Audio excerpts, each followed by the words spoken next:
반기문 유엔 사무총장이 1년 만에 방한했습니다. 반기문 대망론과 맞물려 정치권이 술렁이는 가운데 반기문 총장 대선 출마 가능성을 처음으로 시사했습니다. 이현종 문화일보 논설위원 그리고 이종훈 정치평론가 두 분 나오셨습니다. 어서 오세요. 네, 안녕하세요. 네.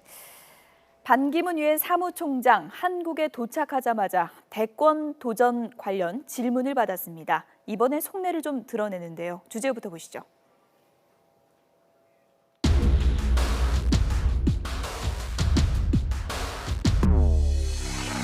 돌아오면 대한민국 국민으로서의 여러 가지 역할, 그런 데 대해서 제가 그때 생각을 해보겠습니다만은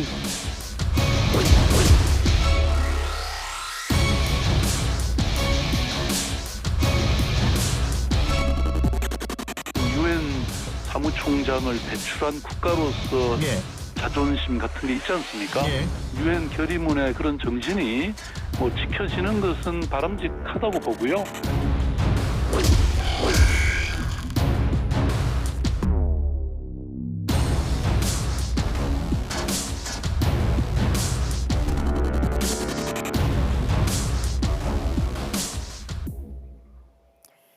네, 반기문 유엔 사무총장 대권 관련해서 발언이 나오자마자 언론에서 여러 가지 해석을 내놓고 있는데요. 네.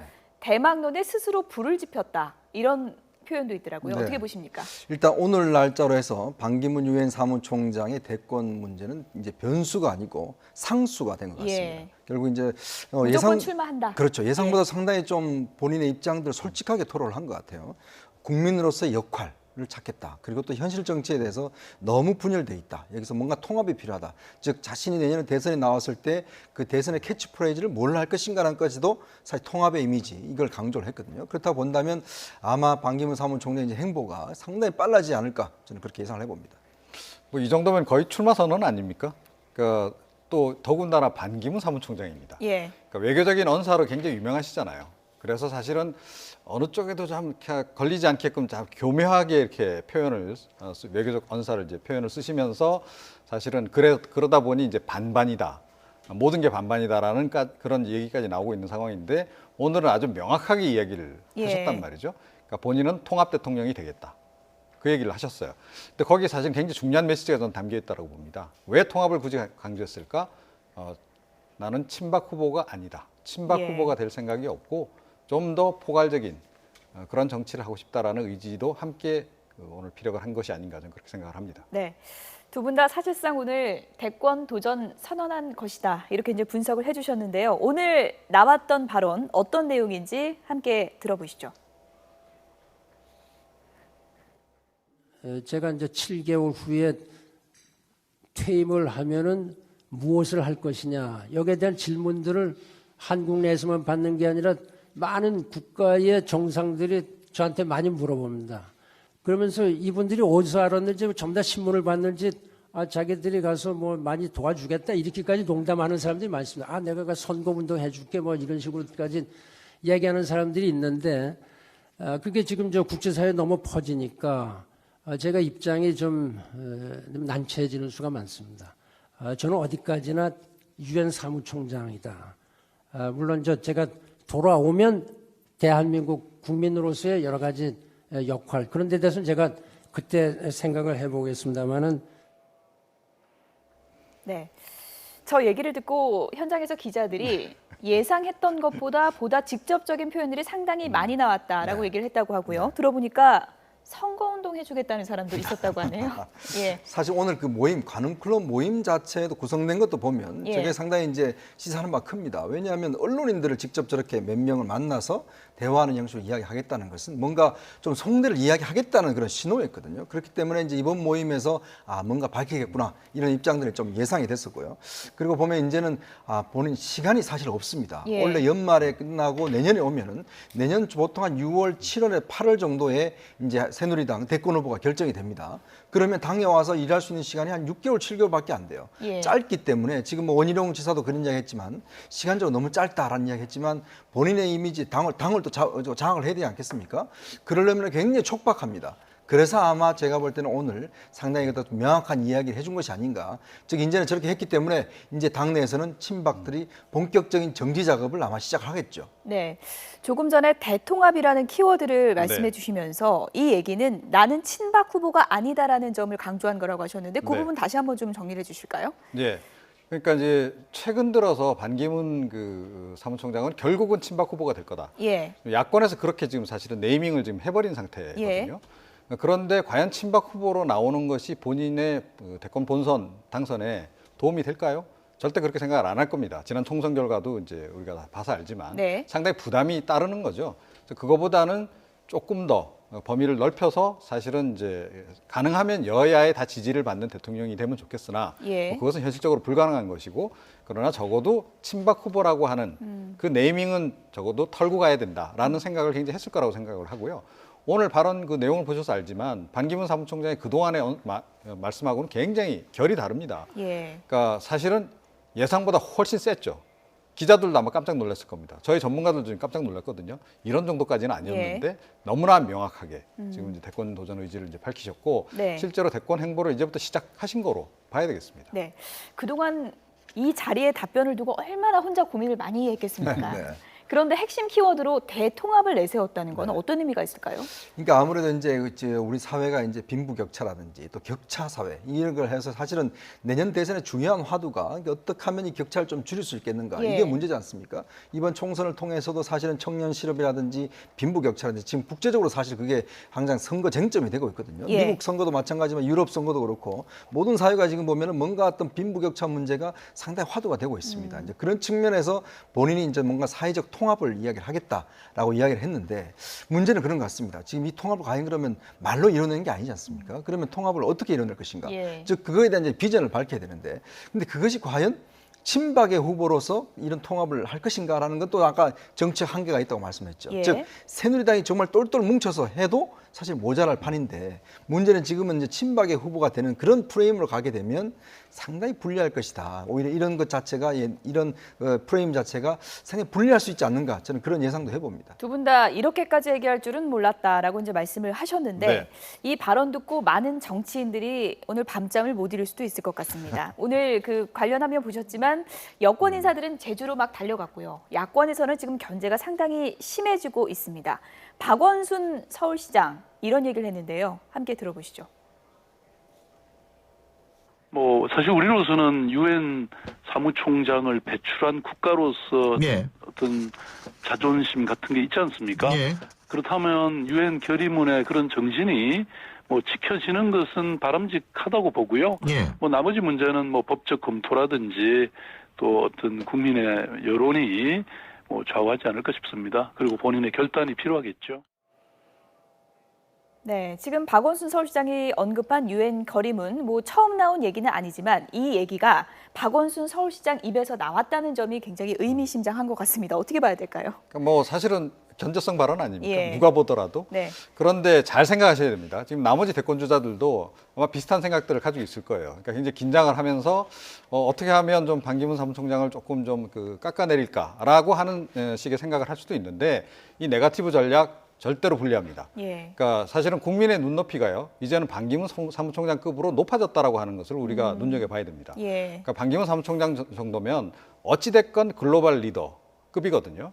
자, 그렇다 그러면 그런데다 국민들이 계속 사실은 그 지지율 조사에서도 높은 지지를 보여주지 않았습니까? 예. 그러니까 국민들이 이미 그런 정도 수준의 지도자를 원하고 있다라고 전제를 한다면 반기문 사무총장을 깎아내리려 하지 말고 예.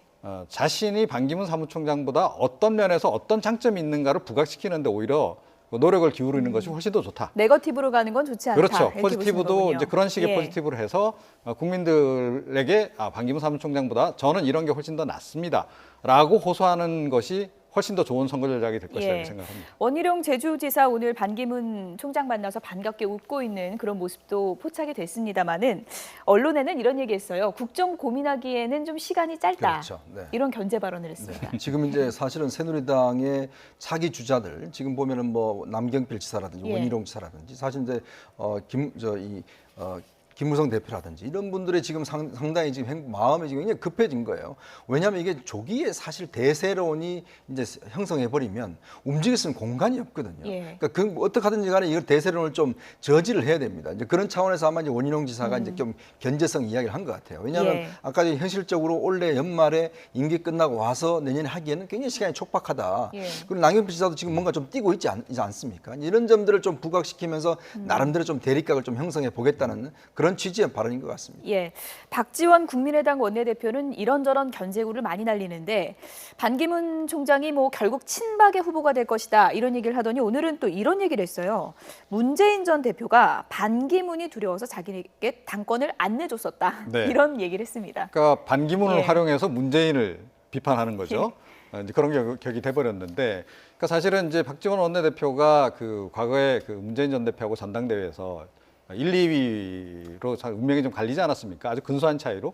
그때 이제 당권 대권 분리하자라는 얘기를 했죠. 박지원 예. 원내대표가 당권은 나한테 주고 대권은 문재인 전 대표로 하여금 이제 당신이 하시오. 뭐 이렇게 교통 정리를 이제 하려고 했는데 그게 사실은 안 됐지 않습니까? 그래서 예. 결국은 문재인 전 대표가 당권을 쥐게 되는데 그 과정에서 이제 문재인 전 대표 측에서 이제 그 박지원 원내대표가 혹시 당 대표가 되면 정치 구단답게 이 반기문 사무총장을 이 대권 경선에 끌어들여서 문재인하고 경쟁을 시킬 것이다. 예. 그럴 경우에 질 우려가 있다. 그래서 이제 문재인 전 대표 측에서 이제 약간 견제를 했다. 뭐 이제 이런 얘기를 이제 공개를 한 건데요. 뭐 이런 거 굳이 이렇게 공개하시는 필요가 있나요? 네. 그러니까 물론 이제 당이 좀 달라졌고 어찌 됐건 이제 경쟁 당이기 때문에 이제 그렇긴 한데 너무 그 뒷얘기까지 이렇게 낱낱이 밝힐 필요가 꼭 있으셨나 네. 이런 생각을 좀 하게 됩니다. 뭐 더민주 의원들도 민병두 의원 포함해서 뭐 민병두 의원은 반기문이 대선에서 태풍의 눈일 것 같진 않다. 그리고 정청래 의원은 뭐 봉화부터 방문하시라 이런 견제구를 계속 날리고 있는데요. 앞으로 이게 좀 더 심해지겠죠, 그렇죠. 야권에서. 예. 왜냐하면 어차피 이제 야당 지지자들은 뭔가 반기문 총장을 반대할 수 있는 논리와 명분을 일단 쌓아가야 됩니다. 예. 이제 그걸 아마 야당에서 그럼 계속 제공을 해줘야 되거든요. 지금 박지원 원내대표도 계속 반반이다, 뭐 옛날에 이런 걸 공개하는 이유가 보면 결국 그 지지자들이 저 사람은 안 돼. 그 왜 안 되느냐에 대한 근거를 이제 마련해 줘야 되거든요. 그런 것이 굉장히 좀 빨라질 거라고 저는 봅니다. 왜냐하면 이제 이 조기에 대세론이 형성되어 버리면 상당히 불리하기 때문에 아마 야당 내에서 그동안 여러 가지 반기문 사무총 어차피 이제는 저쪽 편은 저쪽 후보는 반기문이다. 이걸 상대해놓고 이쪽에서 하기 때문에 그런 면에서 보면 반기문 사무총장에 대한 검증 이게 자체가 예. 상당히 좀 빨라질 것이 아닌가. 왜냐하면 그 관문을 좀 거쳐야 되거든요. 네. 근데 사실은 이 대목에서요. 야당도 좀 잘 생각해야 됩니다. 반기문 사무총장 봉화마을 방문합니다. 가서 아마 그 본인 그 유엔 사무총장 될 때 노무현 전 대통령이 도와준 부분에 대해서 굉장히 감사를 표현하는 그런 얘기를 할 것이고요. 예. 호남도 당연히 방문할 겁니다. 그래서 DJ 김대중 전 대통령에 대해서 신세진 바에 대해서도 다시 한 번 더 감사를 하는 이런 발언을 이제 하게 될 텐데 그런 행보들을 이제 하게 될 텐데 거기에 대해서 마땅히 대처할 카드가 있으신지 네. 모르겠습니다.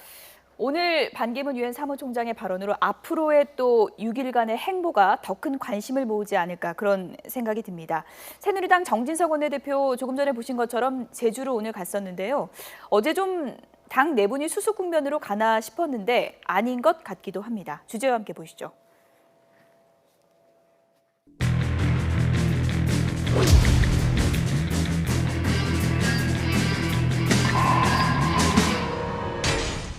불만이 이제 있는 분들이 많이 있는데 속에서는 부글부글 끓는 사람들 꽤 많습니다. 정진석 원내대표의 행동에 대해서 저는 좀 어이없는 행동을 하고 있다 지금 그렇게 보고 있습니다. 나는 왜 작아지는가. 아무도 짐을 지지 않고 나 혼자 내 어깨에만 짐을 지고 있는데 한번 입장을 바꿔서 생각해보라 이거야. 모든 걸 나한테 알아서만 하라고 해놓고 내가 알아서 하면 또 뭐 시비를 걸고 좌절시키고 무산시키고 나를 찾아와서 얘기하는 사람도 없어. 내가 의통 열 거예요. 치열한 토론 갑시다.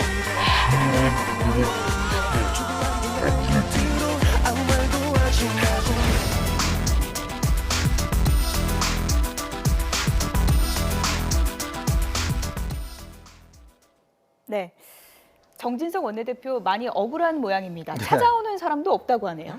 요즘 새로운 말이 생겼죠. 낀박이라고. 낀박이요. 친박하고 예. 비박 사이에 낀박이라고 아마 본인 스스로 했던 처지를 이야기하고 있는 것 같은데 사실은 제가 볼 때는 참 정진석 원내대표의 정치력 이게 좀 제가 볼 때는 문제가 있는 것 같습니다. 네. 왜냐하면 이제 이런 모임 자체가 한다는 것 자체는 굉장히 좀 은밀하게 해야 되는 그런 상황이거든요. 근데 문제는 이제 이런 모임을 그냥 공개를 해버리고 합의를 했다라고 해버렸어요. 예. 그러면 이게 어떻게 됩니까? 결국은 두 사람이 양계파의 수장이라는 걸 인정을 하게 되고 또 두 사람이서 뭔가 이야기를 했지 않겠는가? 즉 당권 대권 서로 나눠 가지기로 했지 않겠는가라는 의혹들을 당연시하게 지금 이제 그 의혹을 가질 수 있는 부분이거든요. 그런 부분들을 알면서도 이걸 좀 했던 것은 마음이 급했죠. 왜냐하면 뭔가 당내에서 뭔가 해결점을 찾아야 되는데 양계파 좀 이 수장들을 불러서 뭔가 합의를 하면 뭔가 해결점이 찾아질 것이다 했는데 사실 지금 옛날 같지 않지 않습니까? 두 사람이 양계파라고 하더라도 따르는 사람도 없을 뿐더러 사실 그렇게 문제가 되기 때문에 제가 볼 때는 좀 일을 처리하는 데서 상당히 좀 미숙한 면이 좀 있었던 것 같습니다. 네, 하지만 현실적으로 당내분이 너무 심해지고 길어지다 보니까 이런 방법 외에 뭘 찾을 수 있었겠느냐 하는 또 동정 여론도 있더라고요. 어떻게 보십니까? 한 방법일 수는 있었죠. 예. 그런데 이제 그 형식이라든가 또 이 회동을 가지고 난 다음에 그 설명하는 과정에서 예. 사실은 실수를 좀 많이 했다라고 생각을 합니다. 그러니까 사실은 이제 이게 뭐 합의가 이루어졌다 이런 식으로 이야기를 해서는 곤란한 거죠. 저는 정지석 원내대표가 정무 감각이 굉장히 뛰어나신 분으로 정치권에는 알려져 있거든요. 그래서 이번에 사실 원내대표를 하시는 걸 보면서 이분이 그 감각을 좀 약간 상실하셨나 이런 생각을 좀 들 정도로 그런데 지금부터라도 사실은 평상심을 좀 되찾으셔야 된다라고 생각을 하고요. 냉정하게 좀 접근하는 것이 좋고 어찌됐건 1박 2일 뭐 하다못해 뭐 3박 4일이 되더라도 그러니까 의원총회, 그러니까 당선인 총회를 열어서 집중 토론을 해서 밤샘 토론을 해서라도 결론을 내는 그런 방향으로 가는 것이 오히려 훨씬 더 나을 거다 이렇게 생각합니다. 당내에서 여러 가지 이제 목소리가 나오고 있는데 친박과 비박을 막론하고 비판의 목소리도 강도 높게 쏟아졌습니다. 하태경, 정우택 의원의 발언 들어보시죠. 총선 참패에 가장 책임을 지고 좀 백의종군해야 할 분들이 이 당의 혼란을 빌미로 해서 컴백하는 그런 계기로 악용한 것이 아닌가 하는 생각도 듭니다. 기득권을 더욱 인정해주는 이러한 모습을 보이는 것에 대해서 저는 상당히 지금 정진석 원내대표의 행동에 대해서 저는 좀 어이없는 행동을 하고 있다. 밀실 합의를 본 것처럼 보이는 것은 제가 보기에는 이건 8, 90년대 상김시대에나 있을 행동을 지금 하고 있어서 제가 좀 답답함을 느껴서 말씀을 드립니다. 답답함을 느꼈다고 얘기를 했는데 저는 이런 얘기가 비박 쪽에서만 나올 줄 알았더니 친박에서도 나왔어요. 그렇죠. 왜냐하면 이게 지금 친박 쪽에서 당권 주자들이 있거든요. 이분들도 도전을 해야 되는데 문제는 이렇게 됨으로 해서 사실 이번에 합의한 게 보면 단일성 집단지도 체제를 다시 도입하는 거 하고 그다음에 이제 비대위원장을 외부에서 모셔오는 이걸 합의했지 않습니까? 근데 문제는 이제 이 최경환 그 의원이 뭔가 이제는 뭔가 이 수면 위로 오르는 그걸 장을 마련해 줘버렸단 말이죠. 즉 최경환 의원이 당권으로 가는 길을 이제 닦아줬다 이렇게 이제 평가가 되기 때문에 나머지 당권 주자들은 이제 할 수 있는 바가 없는 겁니다. 지금 정우택 의원도 마찬가지로 지금 당권에 도전하고 있는데 그러면서 본다면 당연히 친박의 당권 주자들이 반발을 살만하고 정우택 의원은 대권에 도전하고 싶다는 얘기도 했습니다. 그것도 하죠. 그리고 지금 문제는 또 이제 이 비박 쪽에서도 보면 이게 너무나 이 대표한테 권한을 많이 줘버렸어요. 그러다 될 경우 만약에 친박의 인물이 당권을 잡을 경우는 옛날같이 총재가 되어버린 겁니다. 그럴 경우는 상당히 불리하기 때문에 또 불만이 가지고 있는 것이죠. 네, 어쨌든 3자 회동으로 인해서 일단 김무성 전 대표와 최경환 의원은 다시 좀 활동폭이 넓어질 수 있는 계기는 찾았다 이런 얘기가 나오고 있는데요. 어떻게 보십니까? 뭐 두 분 입장에서는 거의 뭐 그 축배를 들어야 될 상황이라고 봐야 되겠죠. 그러니까 총선 참패 이후에 이른바 총선 그 참패 사적 뭐 오적 이런 얘기 있지 않았습니까? 거기 명단에 다 포함이 되신 분들입니다. 이분들이 어찌됐건 친박 쪽에서는 김무성 대표 전 대표 책임이 더 크다라고 얘기를 하고 있고 또 비박 쪽에서는 최경환 의원 책임이 더 크다. 어찌됐건 이렇게 막 서로 막 격돌을 하는 그런 상황에서 두 분 다 최근에 어떤 행보를 보였나요? 자숙하는 모드. 그래서 공개적인 석상에도 잘 모습도 안 내비치고 그랬었단 말이죠.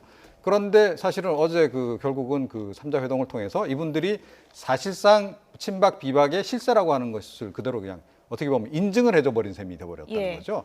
이분들 입장에서야 사실은 뭐 좀 조용히 있으려다가 이거 굉장히 잔치가 다시 열리게 된 거고. 예. 그러니까 김무성 대표 입장에서는 그야말로 무대에 다시 오를 수 있는 기회가 된 거 아니겠습니까? 예. 바로 이제 그 점에 대해서 다른 분들이 굉장히 비판적으로 좀 생각을 하는 것이고 네. 당 밖에 있는 보수 세력, 지지 세력 입장에서도 이건 굉장히 불편한 상황인 것이죠. 네. 여러 가지 얘기가 나오다 보니까 정진석 원내대표가 오늘 3자 회동에 대해서 기자들과 함께 만나서 여러 가지 해명을 했습니다. 정진석 원내대표가 말하는 3자 회동 들어보시죠. 열어야 되고 또 혁신 비대위나 쇄신 비대위가 구성되면 지도체제 문제, 당권 대권 문제 다 거기서 논의가 돼야 되고 거기서 어떤 결론이 날지 모르는 것이지. 아니 세 사람이 모여서 자기 의견 좀 내고 좀 의견에 뭐 좀 일치를 봤다고 해서 공감대가 있다고 해서 그게 최종적으로 결론에 도달하는 것은 아니지 않습니까? 의총도 거쳐야 되고 또 비대위의 논의도 거쳐야 되고 또 이것이 전국위에 상정돼서 전국위원들로부터 추인을 받아야 돼요. 승인을 받아야 되는 겁니다. 이분 정도면 좋겠다. 이분 정도면 괜찮겠다 하는 분이 계셔요. 좀 간청을 드리고 또 거듭해서 부탁을 좀 드려야 될 시간이 좀 저한테 조금 필요합니다. 하루 이틀만 제가 삼고초려라도 해야 되고 또 만나도 뵀어요. 만나도 뵀는데 제가 그 어른으로부터 답을 얻지를 못해서. 네, 이 내용을 듣고 궁금해졌습니다. 그 어른이 도대체 누굴까요? 네. 어떻게 예상하십니까? 제가 예상하는 김용호 전 국회의장을 좀 유력하게 꼽고 예. 싶습니다. 왜냐하면 지금 김용호 국회의장이 나름대로 이제 예전에는 친이였는데 이제 정계 은퇴를 하시고 지금 또 나름대로 이제 칼럼 등을 통해서 이제 정치적인 여러 가지 평가도 하시지 않습니까? 그러면서 볼 때 지난번 초선들 처음 왔을 때 그때 한번 강연을 하셨거든요. 예. 그러면서 본다면 아마 당의 어떤 개혁이나 이런 걸 좀 이끌어 나갈 수 있는 그래도 적임자가 아닌가라고 이제 평가되어져서 아마 몇 번 부탁을 하신 것 같아요. 근데 이제 김용호 의장 입장에서 본다면 아니 이거 뭐 전당대회 준비하는 그런 뭐 비대위원장이라면 내가 굳이 할 필요가 있냐? 예. 나한테 정권도 없고 내가 할 수 있는 게 아무것도 없는데 내가 그냥 한 2달 정도 하는 거 이건 내가 할 필요가 없다. 예. 그렇게 해서 본인이 거절하셨대요. 이제 그런 측면을 본다면 아마 이 정진석 원내대표가 몇 번 찾아가서 더 설득을 아마 하시는 과정을 거치지 않을까 그렇게 예상을 해봅니다. 같은 생각이십니까? 이번에도 아마 그 예. 비대위원장 모시기 어려울 겁니다. 외부에서 예. 특히 그렇다고 보고요. 그러니까 사실은 이제 이걸 모시려면 조금 전에 이제 혁신형 비대위라면 정말로 혁신을 할 수 있는 그런 여러 가지 권한이 부여가 돼야 되는 거고, 근데 그게 제대로 안 돼 있단 말이죠. 그런 상태에서 모시려고 하면 하다못해 사전 정지 작업이라도 잘 해놔야 되는데 3자 회동으로 사전 정지 작업은커녕 이거 완전히 그림이 망쳐져 버렸다. 그림이 완전히 어그러진 상태가 돼버렸기 때문에 예. 제가 보기엔 누구라도 이 비대위원장을 맡겠다고 나설 분이 없지 않을까. 당분간. 그런데 조금 전에 정진석 원내대표 뉘앙스를 좀 들어보면 하루 이틀 삼고초려 한다면 가능할 수도 있지 않을까 하는 기대감이 있는 것 같던데요. 그렇죠. 이제 김용호 의장이 탈당을 하셨어요.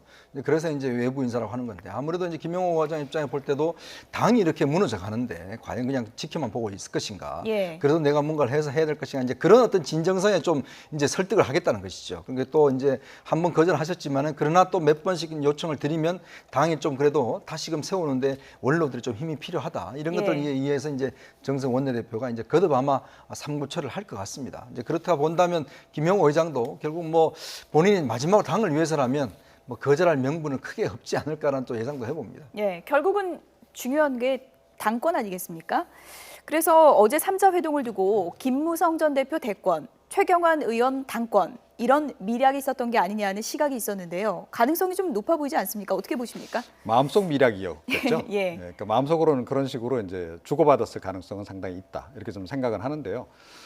그래서 사실은 이제 뭐 당 대표를 거의 상당히 권한을 좀 많이 주는 총재급의 그런 식으로 이제 만들고 뭐 이런 식으로 이제 어떻게 보면 권력을 재배분하는 이런 이제 식으로 이제 합의를 이제 본 건데 예. 제가 보기엔 이게 성사되기 어렵고요. 이거 자체가 이미 이제 이 회동 자체가 알려지면서 이 그림 자체가 완전히 어그러졌기 때문에 이건 예. 이제 절대 안 되는 것이고 이 상태에서 제가 보기엔 당분간 이거 수습 방안 찾기 어렵습니다. 그러니까 혁신형 비대위원장 모시기도 어렵고 혁신형 예. 비대위를 꾸리기도 어렵고 예. 그래서 결국 이렇게 시간만 보내다가 결국은 전당대회로 그냥 곧바로 가는 그런 상황이 될 가능성이 현재로서는 굉장히 높아졌다. 정진석 원내대표의 죄송하지만 현재의 실력으로는 이걸 돌파해내기 좀 어렵지 않을까 이런 생각을 좀 해봅니다. 네. 여당의 혼란이 당분간은 계속될 거라고 내다보시는 건데요. 지금 정치권에서 많이 나오는 얘기 중에 하나가 바로 정계 개편이고요. 그 핵심에 바로 정의화 국회의장이 있습니다. 국회의장직에는 마침표를 찍게 됐는데요. 정치에는 마침표를 찍지 않는다고 합니다. 주제를 보시죠.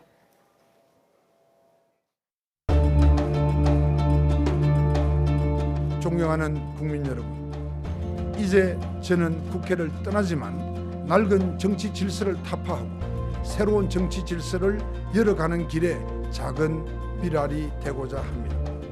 협치와 연대의 정치개혁, 혁신에 동의하는 우리 사회의 훌륭한 분들과 손을 잡고 우리나라 정치의 새로운 희망을 만들 수 있는 빅텐트를 함께 펼치겠습니다.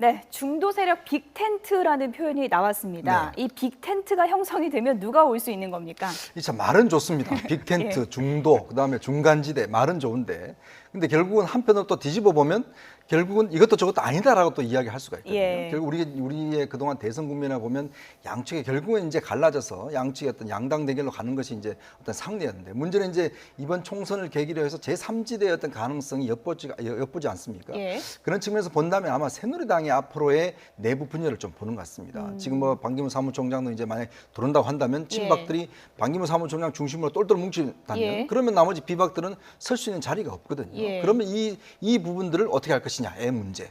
그다음에 이제 국민의당이 앞으로 또 어떤 행보를 할 것이냐 문제. 즉 국민의당을 보면 뭔가 이제 확장성을 좀 보여야 되거든요. 예. 더 좀 사람을 뭉쳐야 됩니다. 세력을 뭉쳐야 되는데 그런 세력을 그냥 단순히 뭉치는 것이 아니라 뭔가 이제 어떤 이 똑같은 세력의 연합 이것도 구성할 수가 네. 있거든요. 그런 측면들 아마 정의화 과정이 좀 보는 것 네, 같습니다. 빅텐트에 누가 포함될 것인가? 기자들이 물었습니다. 손학규 전 상임고문이 아닌가요? 라고 물었더니 이렇게 답변했습니다. 들어보시죠. 인간적으로도 물론 가깝고 제가 굉장히 또 존경하는 분이고요. 제가 마음으로는 늘 훌륭한 선배로 생각을 하고 있습니다. 그것이 꼭 뭐 정치를 하나의 당으로 묶어서 같이 한다는 그런 의미는 아닙니다. 네, 들어보니까 애정은 충분히 표현했는데 또 끝에는 선을 긋는 그런 답변이었는데 어떻게 보십니까? 네, 두 분이 일단 하시고자 하는 바가 다르잖아요. 예. 그러니까 손학규 전 고문은 새 판을 짜시겠다는 예. 거고 이 정의화 의장은 빅텐트를 하시겠다는 거예요. 다른 건가요? 잘 판과 모르겠는데요. 텐트는 완전히 예. 다른 거 아닌가요? 제품 자체가 다른 제품 예. 아닌가요? 자, 그런데 두 분 다 사실은 대권에 관심이 있는 거 아니겠습니까? 본인이 대권 주자가 되기 위해서 사실은 지지 세력을 모아서 새로운 신당을 창당하려고 하는 그런 맥락으로 일단 읽어야 되기 때문에 그렇게 본다면 손학규 전 고문 입장에서도 이른바 손학규당을 만드는 것이 낫지 예. 정의화당에 들어가서 뭐 거기서 과연 본인이 또 주도권을 행사할 수 있고 거기서 경선을 치러서 대권 주자가 될 수 있느냐 힘들다라고 볼 가능성이 높은 거죠. 그래서 이 두 분께서 때 필요에 따라서 뭐 정책 연정이라든가 이런 건 할 수는 있겠으나 우리 살림은 좀 따로 차리는 게 좋겠다라고 하는 그런 이심전심의 마음 예. 그런 것이 정의화 의장의 그 표현에 좀 녹아 있다 이렇게 생각합니다. 박지원 국민의당 원내대표는 손학규 정의와 동행할 것 같다. 그리고 국민의당에 둘 다 오라. 뭐 비박계도 오라. 다 오라고 하는데 이게 어떤 속내가 있는 이 건가요? 박지원 원내대표의 예언적 이야기들이 그동안 좀 몇 번 맞았거든요. 예. 아무래도 이제 계속 이제 그런 말씀을 좀 하시는 것 같아요. 그러니까 국민의당 입장에서 볼 때는 최상의 구도는 바로 그거죠. 지금 국민의당이 있고 거기에 정의와 손학규 모든 사람들이 다 국민의당을 중심으로 모이는 것이 뭐 최상의 카드 아니겠습니까? 예. 거기서 경선을 해서 어떤 후보를 뽑아서 결국 이제 3당으로 어떤 대결하는 이 구도인데 문제는 이제 밖에서 아마 이제 이 정의화 의장만한 손학규 전 대표도 뭔가 이 국민의당에 어쩌 들어갈 경우는 결국 안철수 대표의 이제 불쏘시개밖에 되지 않는 거 아니겠습니까? 예. 그러니까 본인이 뭔가 어떤 세력을 형성하고 힘을 만들어야겠죠. 이제 그런 측면을 본다면 물론 이제 제가 볼 때 내년에는 어떻게 갈지는 모르겠습니다만은 아마 이제 각자의 어떤 영역에 좀 뛸 것 같습니다. 그래서 결국은 하나로 뭉쳐질 가능성도 저는 엿봅니다. 아니 박정원 원내대표께서 어떻게 다 책임지시려고 이런 발언을 예. 하시는지 모르겠습니다. 근데 안철수 공동대표에게 또 의견을 물어봤는지도 모르겠고요. 잘못하면 예. 안철수 공동대표가 돌아앉을 수도 있기 때문에 당내에서 일단 조율부터 좀 하시는 게 좋지 않겠나 이런 생각입니다. 네. 반기문 총장 대권 도전 시사로 정치권은 더 크게 술렁일 것 같습니다. 정치권 소식 짚어봤습니다. 이현종 문화일보 논설위원, 이종훈 정치평론가 두 분이었습니다. 고맙습니다.